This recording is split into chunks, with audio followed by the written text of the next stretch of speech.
सबके जोहार। स्वागत है तनिक मोर एक वीडियो में। आज लगे 26 जनवरी और आज है गणतंत्र दिवस। सबके मोर दिवस से गणतंत्र दिवस के हार्दिक शुभकामना। और आज हम जाने वाला ही जातीय पताका उत्तोलन करेंगे मेरे घर सामने में एक ग्राउंड है, तो वहाँ जाती देखा आगे कि होते बने रहा।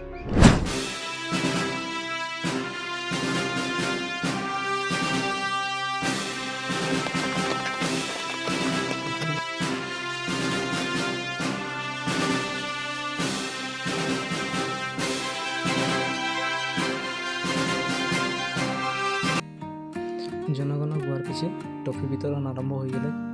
ये बंडीटा सबके टफी दे मौके भी दिले, इतनी खुशी फिर भाई से बहुत खुशी टॉफी लेगी। तो फाइनली नेशनल एंथम गाली झंडा ऊंचा हो गए और सबके गणराज्य दिवस के हार्दिक शुभकामना। भारत माता की जय। जय हिंद। जय हिंद।